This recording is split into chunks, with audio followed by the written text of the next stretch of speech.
Hey there, welcome back to Reddit XO, the best channel for Reddit cheating stories. Be sure to like, subscribe, and hit the bell notification for more stories like these. Now, let's get into the video. Wife moving out for 6 mo so both parties can heal. Due to infidelity in the form of a ONS with a complete stranger, we have not been able to overcome the pain.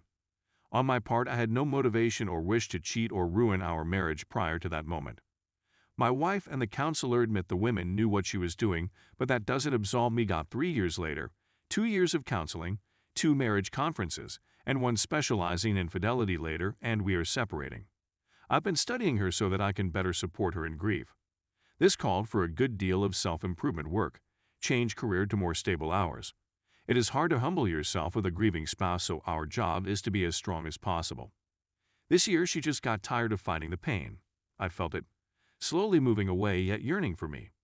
Beginning of December, she had a personal crisis. She realized that everyone else her age is desperate to achieve what she has. Beautiful kids, new career, great home, and devoted husband. She's wildly attracted to me, and she says that's part of the problem. She feels she can't make proper decisions or justify any of the choices she's made because she doesn't know if it's her or her emotions. She wants to see things objectively. This recent grief spell lasted all month and culminated in an all-day fight over me taking my wedding ring off for a bath and leaving it off for a few days. I lost it that night and destroyed some furniture I hated in our house. I'm never like that, and it scared me. We talked later the next day, and she admitted to having no real complaints of me as a husband over the last years. Crying, she told me I don't deserve this, and any woman would be happy to have me. It hurts because I just want her, and I know I hurt her again with my words. She decided she needs to leave because no one deserves constant fighting. She wants to separate emotionally so she can reflect on her life and work through things. She never really got a chance to process anything before. She forgave me way too quickly, in my opinion, which I voiced at the time. She wants to find herself again like she was when we first got together. She once loved being a mom until D-Day, and now it's a chore. She avoids coming home because it's too much, so she threw herself into work and social activities and late nights. So she decided to move to an apartment close enough to work and home to make kid commutes easy. The lease is for 6 mo, which should be enough time to get enough emotional space for me to have an objective view of our relationship. She admits she has mental and emotional issues, so brought on by me some there from before. I support this 100% as I'm tired of the turmoil. I want a peaceful life. When we fight, I don't like the person I become. It's gotten too normal. I'm confused because she says she needs to avoid me until she leaves. Yet she so calls. She comes to me eventually when I'm home. She says she can't be around me and is nervous to stay home when I'm home. Yet she keeps telling me how turned on she is by me. How she can't trust herself around me. I am respecting her wishes and trying to be a gentleman. She spent all day telling me it's uncomfortable to see me in the house. So I stayed late at work, then came home, changed, and went for the basement. Eventually, she came down and spent 2 HRs talking. I don't think the convo was particularly productive, but it was nice and level-headed. Tonight's night, and we decided to keep our plans. We've been looking forward to this party and getting all fancy for months. She wants to make sure that wherever we eat dinner, it's not romantic or fancy. She called and told me all she's been thinking about is how nervous she is to drink and be alone with me. I guess she saw me dressing yesterday and thinks she's ovulating. Right. I suggested we make it an early night, not drink too much, get home, and go to our separate rooms to sleep. Honestly, I'm trying to respect her, but she's unreliable right now. Here's what's plaguing my mind on the separation. Right now, dating is off the table between us, per her request. It was odd that she offered me to not wait for her. Basically, she feels bad for leaving me alone for 6 mo. She said if I'm out and I meet a nice girl to take care of myself. I declined and said we might as well divorce. I asked her what she wants, and I got a few different answers before she agreed with me, but I think the gist was, if she commits to dating me, what's the point? If she commits to coming back after 6 mo, what's the point? If she commits to not even entertaining dinner date, that in her head she's still under me. I don't get it, but I do. Any suggestions welcome. Update 1. It's been a long day of talking, but I still need to vent. I made a post a few days ago about our decided trial separation. It has been amicable, and I was excited to get the home in order while she's away. We decided my lifestyle and attention to our kids, it would be best for me to stay home. I was contacted early last night and had very revealing conversation with a strange woman who is the girlfriend of 14 years of the other man. In fact, all of my wife's ideas about finding herself and getting away from the pain of my ONS I had 3 years ago prior. I have really been patient with her late-night antics and generally do as she pleases attitude while telling me I'm not courting her enough. I was blind in my own efforts to step up as a family man and build this family up from the ashes of my drunken one-night choice. Turns out through the last 2 months, she has been contacting and seeing this guy. She admitted one night she fully intended to have sex with him but got too drunk and passed out. The part that gets me is in explaining our decision to let her move out to find healing and her true self. Everyone, both parents and a few close friends, all asked if I thought it was an affair. I finally asked her, and she made me feel like the hugest for being the one who cheated to then accuse her. I felt terrible, but I explained the circumstances required I ask at least once. I defended her to everyone from then on. Both her parents called me begging me to explain why she was leaving if I'm such a great dad and husband as of last few years. It didn't add up. I defended her all the way up until this afternoon. Before her parents left tonight, they asked her to come back home and not stay at her apartment she just signed a 6-month lease for. I asked if she wanted to still be married to me. She quickly answers yes. I asked how could she say she loved me and have done the things she did to my face. New Year's Eve we went on one last date. Via all the text I know she also was sending him pictures. Her first text Christmas morning was to him. She made love to me night of her own intent as I thought that was off the table for the beginning of our separation. She made a post to Facebook professing her forever love to me while still carrying on this affair. After her parents left, I explained all of this and how she or I couldn't possibly love someone and do that of sober mind for almost 2 weeks and simultaneously telling her husband he isn't trying hard enough, which I and both sides of our family agree on that. I'm not perfect, but I've been trying. She admitted that she loves me but not in love with me, and it's been that way for quite some time. I can't compete with that. Out of everything, that's the part that scares me the most. This guy is a loser. Not a banker, not an accountant, but a maintenance guy. A regular at her side job bar. His girlfriend told me he sits there 365 days a year, drinking from 5-10 p.m., then goes home and wets the bed. He is about 10 to 15 years older, has no prospects, and is ugly compared to me.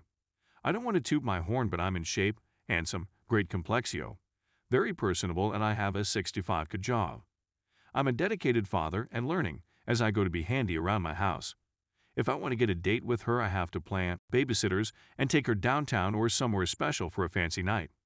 This guy just sat at the bar and handed her a couple of compliments and had her completely. Even her own father pointed that out tonight. Her friends glance at me every so often and make comments about how great it would be to be with me, but in a respectful way. She's told me about how when I come to her works, people who didn't know I was her husband would comment on the hot guy. I'm not trying to toot my horn, but that hurts the most. He got her for nothing. I pay for the first night in her hotel. That's how much I appointed her doing what she needed to do to heal. I see now she spent that night crying about me and texting him. This guy just doesn't stand up to me in any way. I could take her back. I'm also no idiot. If she isn't in love with me, then she is a liability. She has always been a passionate lover. Even her best friend told me today that she has always said I only have eyes for him for all the years we have been together. She couldn't and wouldn't believe what I told her until we read the text. She told me if she had an affair, my wife would have been the first to know because they go back to childhood. She said the girl she knows would not be able to do something like that. I can forgive and I can forget, but if having her around may be a liability. Her loving me but not being in love makes her constantly vulnerable. It's the liability part that will, if not resolved, be the ending factor. The reason I haven't went typical me scorched earth is that I have come to understand some things about us. I'm tied to her regardless if we divorce because of kids. We have extreme chemistry, and I do know she is drawn to me, otherwise why would she go to such great lengths to bed me during her affair and during a period she had said no emotional contact? Or it was a setup to pawn some STD off on me and blame 3 years ago on its emergence. Problem is I went and had a full panel blood test done after my ONS. All negative. The reason I have this theory is she told me 2 or 3 days ago she's worried about some vaginal issue and said it may have something to do with me cheating all those years back, and did I ever get tested? And did I read the full results? Update 2. I have informed wife and family my decision on divorce will come when I have all of the info, including watching her actions post-D-Day until satisfied. I need a clear picture of her. I'm worried I shouldn't even consider taking her back. She pulled this off marvelously on me. I'm a vigilant person and rarely get surprised. The fact that I was already prepared for the call I got and had been for almost a year is telling. I haven't even cried or freaked out. Honestly, my first concern was calling her dad, as I was concerned for her safety and he has some experience in these areas. Next, I picked my kids up from daycare and took them to my parents with instructions not to release them to anyone but me and her parents. Then I called both parents to inform them of my taking the kids and letting them know why. They agreed to meet at my house and we talked. Later, wife called her dad and he put her on speaker so I could hear. She was so sobbing and hating herself and saying she doesn't know who she was. It's like he was talking her off a ledge. I needed to hear it. Smart man. She's scared to talk to me because she knows I do not tolerate or give second chances. Anyways, she's been open and honest. I saved the reading of all the evidence and texts the other man's GF sent me for today. After work, I sat down and read them like a novel. A month's worth of attention-seeking and push-pull dynamics. She's over texting him, getting little response. She gets cold feet and rejects him, and he starts actively texting her. I started having questions and began texting her about details, and she answered. Then she came home and sat down and said I might as well save you the screenshots. Ask me whatever you want, but like we learned when you did this, there isn't anything else in there you don't already know, only more pain. But she answered my questions regardless. I know that, but I needed her to be open and say things she knew might offend me. Past, she quit her bar job, which I required, and to consider the staff patrons and whole lot dead to her. She's looking for a therapist. Even though I have always maintained it's half her house, she asked if I'm still okay with her coming home. It is to get her priority back on the kids and find her herself in the family. She knows I'm actions over words guy, so she's not talking much fluff. She did apologize today. Said she waited because the day of would be too soon and she wasn't sure what exactly she should apologize for. That I can understand. I'm allowing her to choose paths of leaving back to her new apartment and never looking back again. Of course, no one's going to take her kids, but honestly, I could win custody on a few accounts. She probably wouldn't fight unless urges to buy family. But I made it clear, continuing on with the separation, I would file for divorce anyway. I haven't gotten mad outwardly. I don't think I even cried. I felt my stomach touch when I got the call. Then I went into action mode. It's like I expected it because of the job and the late hours, but I also blindly trusted her because of my guilt and how hardcore traditional values she is. I didn't think she was capable. I'm worried I'm taking this way too cool. Everyone is proud and praising me because I haven't set a foot wrong in this ordeal and kept a cool head and asked very pointed, relevant questions. I'm sort of a slow burner. I'm worried I'm in shock, or maybe I just don't care. I'm just handling it like a work problem or typical marital problem. Don't get me wrong, I'm disgusted by her. Consider her a liability to this family. Totally betrayed on so many levels and instances and chances to end it. Red flags galore, including recent threats made good on by other man's GF, which is how I found out. She ignored them all and tried to play a totty end, even after blocking him a day before. One, did she really want to end it, or was it damage control after GF found my name and threatened to tell me? The problem is she never came clean, even when I asked her 3x, is there anything you want to tell me? Anything else? Then I dropped names, and she started to call the woman crazy. Then I dropped his name, and she went silent. I told her I had it all. Her response was, then I have nothing left to hide. Don't get me wrong, I was shaking mad, reading the text the first time, but I haven't even raised my voice once. #2 Where the F is my emotion, guys?